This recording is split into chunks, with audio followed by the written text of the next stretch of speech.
From adaptive dampers that react up to 200 times per second to calipers and rotors that feel like they're borrowed from the track. We're going to be unboxing exactly what VW did to make their 3,400-pound hatchback handle like it's on rails and stop on a dime.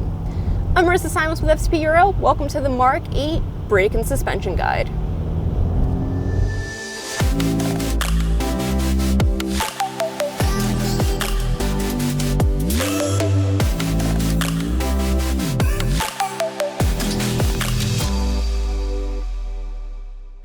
The Mk8 Golf R rides on Volkswagen's Mk8 Evo platform, an evolution of the chassis architecture from the Mk7, but with major updates to stiffness, suspension geometry, and control systems. You get a 10% increase in torsional rigidity, revised subframe mounts, and lighter aluminum components such as subframe. That might sound like small stuff, but it's what gives the Mk8 its composure and precision. And that's exactly why a Mk7 front sway bar upgrade won't fit on a Mk8, so don't try, and don't try to swap on a Mk8 sway bar on your Mk7. Where the Mk7 could feel playful but sometimes a little nose-heavy under load, the Mk8's revised suspension tuning and torque vectoring rear end shift the balance rearward. The result is sharper turn-in, less understeer, and a chassis that feels more neutral, almost rear biased when you push it. The DCC adaptive dampening system has also come a long way. The Mk8R runs the latest generation of DCC with 15 continuously adjustable settings, not just a few pre-baked in modes like comfort or race. The car now reacts in real time to steering angle, throttle position, and road surface, adjusting damping at each corner up to 200 times per second. That means the Mk8 can do something the Mk7 never quite managed. It can be both composed and compliant. You can daily drive this car in comfort and then push it hard in race mode and feel the chassis tighten instantly around you. Or you could be like me and just keep it in race mode all the time. Steering is also sharper. The rack's ratio has been tightened slightly, and with the added rigidity of the front end, the car communicates more cleanly through the wheel. It's still an electronic system just like the Mk7, but compared to the Mk7, the Mk8 gives you a clearer sense of what the front tires are doing. It feels more precise, more mature. And on that note, let's take a look at the Mk8.5 behind me here and take a closer look. So now that we're under the Mk8.5 here, let's go over some differences and some areas to keep in mind when you are either looking for one, looking to upgrade, or just trying to be mindful if you already recently purchased one. As you can see, we have the aluminum subframe here. Now, one of the features or quirks of the aluminum subframe is that yes, you are saving weight with the aluminum subframe. The downside is that you might do research for a sway bar upgrade and you might see that the OE part number for Mk8 and Mk7 sway bars is the same. When you shop on FCP Euro, make sure you're shopping with your exact year, make, model to ensure that the sway bar is going to fit, because what you're going to find is that the casing here for the dog bone mount and the dog bone mount insert is going to be slightly more raised and slightly thicker just due to this being a aluminum casting versus a stamped steel subframe. As a result, you might have clearance issues if you try to swap on a Mk7 upgraded front sway bar into your Mk8. Another thing to mention while we're taking a look at the aluminum subframe is obviously you still have all of your typical Mk7 attributes. You have the subframe insert here, you also have the dog bone mount. Same thing like the Mk7s, you guys want to keep an eye out to see if you see any deterioration of the mount. You could obviously also include the 034 subframe mount upgrades. Those are just little inserts just to keep it a little bit more tighter, more connected, but not necessarily changing it out to a more aggressive, let's say poly bushing for your daily driver.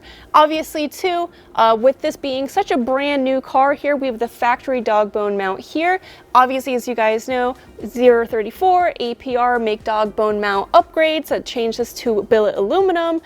Always keep this in mind if you ever develop any excessive rocking or noticeable NVH, let's say during shifts or under hard acceleration. This is a notorious failure point.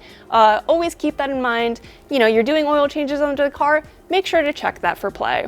Now moving on to the rest of the suspension components here, obviously Similar to Mark 7, but not exactly 100% the same. We have similar setups. So we have McPherson struts with a lower control arm, just like Mark 7's. Obviously, everything's been tweaked, tuned, refined a little bit better, so you get a little bit more precise precision feedback. The steering rack tucked up here is a little bit more aggressive. But now that we're looking at this corner here with the brakes, let's take a wheel off and take a closer look. The Mark 8 OEM front rotors are going to be 357 by 34 millimeters vented and cross-drilled. Caliper architecture on the Mark 8 is going to be a notable change. You see, Mark 7 OEM front rotors are commonly referenced as 340 millimeter outer diameter, and you're going to notice that with the larger size, we also have a clear increase in swept area and thermal capacity versus the Mark 7. To make up for that is going to be the two-pot aluminum facing, but not entirely aluminum caliper assembly. So if you see reference in literature noting these as entirely aluminum units, just notate that's not totally accurate. An Easter egg within the Mark 8 platform also includes the mysterious auto hold feature, with some early examples featuring an auto hold brake button next to the shifter on manual transmission examples. Volkswagen's product manager Megan Clausette mentioned that there is a strict US regulation about the color of the notification light in the cluster, thus requiring Volkswagen to pull the button from production. So if you have a manual car with an auto hold button, it's a rare beast amongst Mark 8s. Manual examples also feature a brake hill hold system. When the vehicle is in an uphill or downhill road setting, the Mark 8 will hold the brakes in order to prevent the vehicle from rolling. Many tenured manual drivers may find this counterintuitive, and allegedly many consider the brake holding program in the Mark 7.5 to be substantially shorter hold than the Mark 8s. Unfortunately, as this is considered a safety feature, this is not able to be deactivated like it was in the Mark 7s, though many are looking into software options to modify the brake pressure and hold duration to make it a more enjoyable feature. Looking online, there are countless instances of drivers admitting to stalling their vehicle at a light or intersection due to this feature, and we can certainly attest to this version of hill hold needing to get used to. That being said, let's take a closer look at the mechanical updates for the Mark 8. Bigger rotor diameter from the Mark 8 equals more thermal mass, which equals more braking torque and improved fade resistance, leading to a firmer, more consistent pedal under repeated heavy use. The thicker ring, 34 millimeters versus 30, helps during long track sessions. The caliper architecture, two-pot compared to the single pot, dramatically higher clamping force when compared to the Mark 7's single piston front brake. That being said, the magic of the Mark 8 isn't in any one individual system on this platform. It's in how all of these elements work together. The extra rigidity, quicker steering, smarter dampening, and the torque vectoring diff all build a car that feels more cohesive. There's this underlying sense that the Mark 8 R wants to provide responsive feedback to the end user, not simply just grip. This is arguably the most track-ready golf product out of the box for the US market in quite a long time. While we're here, let's go ahead and take a look at some of these components just to give you guys a better feel for what you're looking at if you're ever servicing your car. So obviously, brake rotor, this is a pin setup. We have our two-pot caliper. Up here, this is going to be the DCC. This is the McPherson strut assembly. This is your DCC port. You have your brake hoses right beneath that. Down here, you have your lower control arm. Around here, you're going to have your end link and the end link mounts, which connect to the sway bar in there as well. This example here has H&R lowering springs, which is one of the options we're going to be talking about for the Mark 8 platform. As you guys might know if you come from the Mark 7 world, all of this is fairly familiar from the Mark 7. Not too much has drastically changed in this regard here. Now let's go ahead and take a closer look at the rear and compare that as well. So both the Mark 7 and Mark 8 platforms commonly use the 310 by 22 rear rotors in OEM form. Calipers, the Mark 7 and the Mark 8 are still utilizing single piston calipers. It's worth noting that for the Mark 8, you might notice that there are some additional brake clips here. If you watch our DIY on doing the rear brakes for the Mark 8, you'll see that those come into play and are not something that you see utilized on the Mark 7.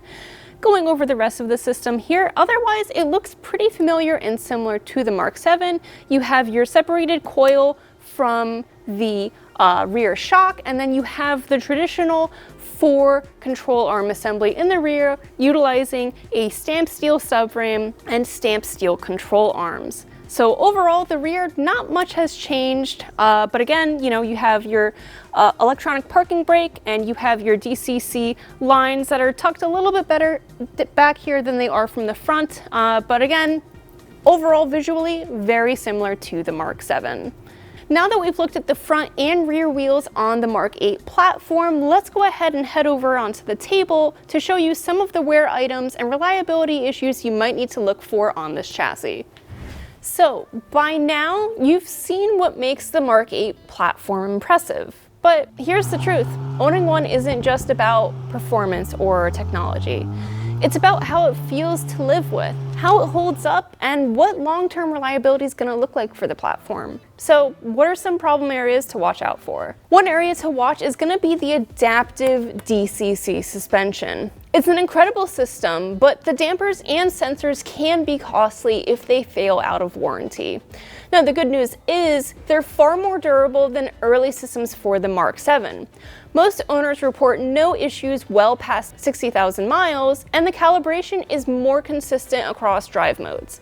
Still, if you're buying used, listen for clunks, look for signs of oil or moisture at the damper pistons, or look for uneven ride height. It's a good way to spot worn components. Additionally, another new quirk of the Mark 8's braking setup compared to the Mark 7's is going to be the switch to the pinned rotor rather than the solid rotor setup. Pinned rotors use a series of pressed or riveted pins to join the iron rotor to the aluminum top hat, which helps reduce weight and control heat transfer, but it also introduces a different wear characteristic. You see, over time, the pins can develop slight play or fretting as the components expand and contract under repeated heat cycles. When this happens, drivers may feel or hear a faint clicking or rattling sound at low speeds or light braking, even if the rotors themselves aren't warped. It's not unsafe, but it is a symptom of the design's looser mechanical tolerance compared to a solid rotor. Enthusiasts often notice this as a chattery or loose brake feel when the system gets older, which is just a trade-off for the Mark 8's lighter, more thermally efficient design. Now, aside from these areas, there's nothing really more substantial than what was witnessed on the Mark 7's. You're just going to want to make sure to keep an eye on all of the rubber bushings and mounts wherever you're under the car to ensure that you're staying on top of the wear items. So again, like usual on the Mark 7, you're going to want to keep an eye on the plastic rear end links, the bushings and rubber in those, the front control arms, keeping an eye on the ball joint and the boot for the ball joint, obviously all of the rubber bushings on those themselves, and then most importantly, as you guys know, top strut mounts, again, they are rubberized, so just make sure whenever you're under the car or working on it, keep an eye on all of the rubber components, just making sure none of them are dealing with dry rot or leaking or just shearing, making sure that you're keeping track of all of the kits you might need to buy from us here at FCP Euro. Even though the Mark 8 Golf R comes with one of the strongest factory braking systems ever fitted to a Golf, performance brakes are still wear items, and eventually every owner faces the same question. Do you refresh or do you upgrade? Let's start with the most cost-effective and OEM-focused option. One option you're going to have is going to be the SHW and EBC pad kit here from FCP Euro. This setup delivers a step up from factory-level braking performance at a much more affordable price point. The rotors are made by SHW, the same supplier used by Volkswagen. And paired with EBC's high-quality red stuff pads, you get OE fitment, consistent cold bite, and low dust. It's ideal for enthusiast daily driving or spirited backroad use. No added noise, no special bedding process, just bolt-on reliability that turns it up to 11 from factory fuel. Now, if you're looking for a little bit more of a performance upgrade, we recommend 034's two-piece rotors. This setup is going to enable you to drop unsprung weight, improve heat dissipation, and sharpen your pedal response under repeated braking use. These come with an additional upgraded carrier for your caliper, as the rotor is going to be slightly larger, and it's perfect for enthusiasts that hit the autocross or mountain roads often and want a braking system that stays consistent lap over lap. Not to mention, you'll save some money when you go to buy replacement rings thanks to the two-piece removable design. And lastly, for those looking for a track-focused setup, we have APR's Big Brake Kit. For those chasing serious lap times or building a track-focused R, APR's Big Brake Kit is a full upgrade. 6-piston forged aluminum calipers, 370mm two-piece rotors, and stainless lines. The difference isn't just in stopping power, it's in heat management and repeatability. The pedal stays consistent deep into a session, and you can push braking zones further without fade. It's the kind of upgrade that completely changes the confidence you have behind the wheel, especially after repeated laps at your favorite track. So whether you're refreshing your daily driver or chasing every 10th on a track, there's a braking setup for every Mk8 Golf R owner. Just remember, your brakes are more than just a maintenance item. Now, suspension is what defines how a car feels, and on the Mk8 Golf R, that's truer than ever. Its adaptive DCC system makes it one of the most versatile chassis you can buy, but like any system, it wears out over time. So when you reach that point, or maybe you just want a little bit more control, you've got 3 solid paths forward. So your first option is going to be to just replace your DCCs with newer DCCs. So it's just a straightforward refresh. New factory dampers. If your goal is to preserve the original ride balance, quiet operation, and DCC adjustability, the stock setup is still a strong performer. It's the same system Volkswagen tuned around the MQB Evo platform, and when it's in good condition, it delivers a surprisingly broad range, from daily driver comfort to sport mode stiffness at the push of a button.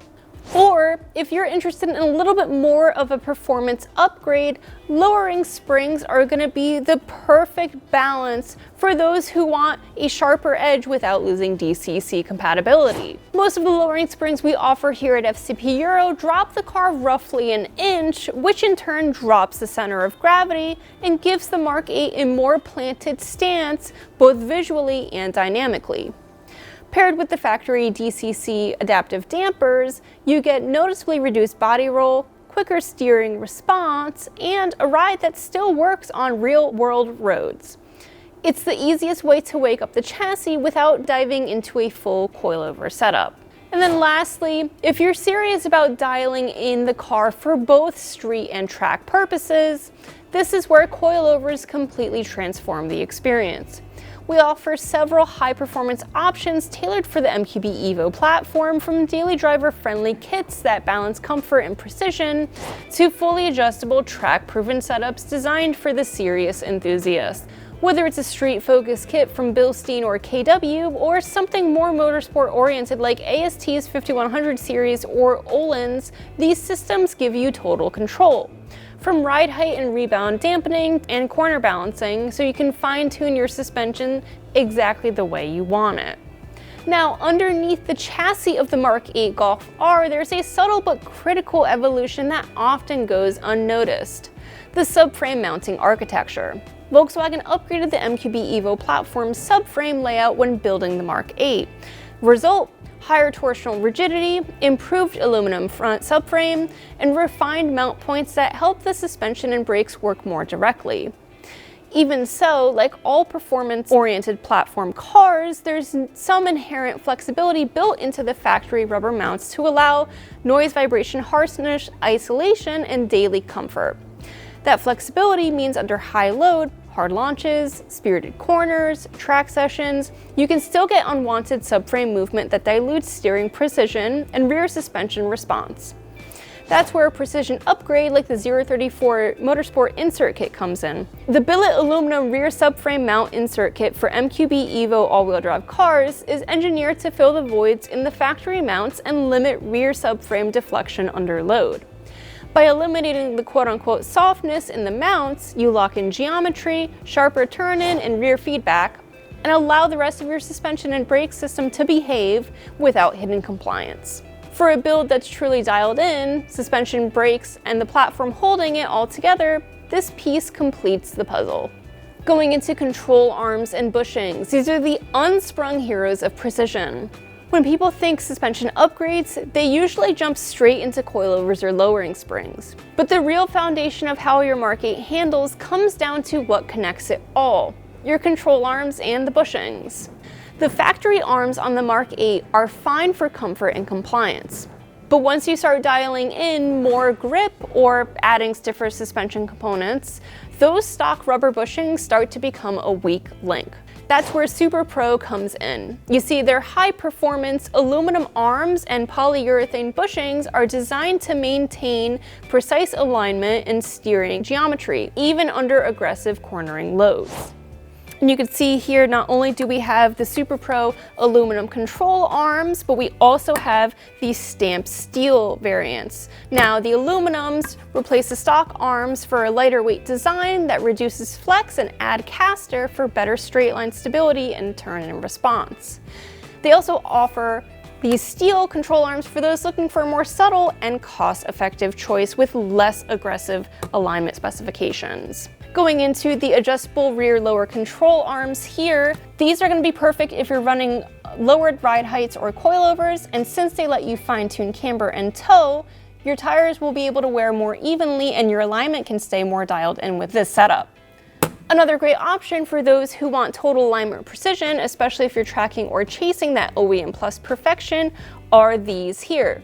These upgrades don't just make the car sharper, they make it consistent. Every turn, every braking zone, every time you load up the chassis, it reacts predictably. That's the difference between a good handling car and a great one. Now let's talk about sway bars, and this is where fitment might get deceptive. Sway bars are one of those upgrades that instantly sharpen how your car feels, reducing body roll, tightening transitions, and keeping the chassis flatter through corners. Once you're running a properly fitted Mark 8 sway bar setup, the difference is night and day. The car feels tighter, more predictable, and a lot more confident mid-corner. Just make sure what you're bolting up actually fits the Mark 8 subframe before you find out the hard way. Now, if you use our year, make, model dropdown on FCPEuro.com, you'll be able to make sure you're shopping for your exact year, make, model.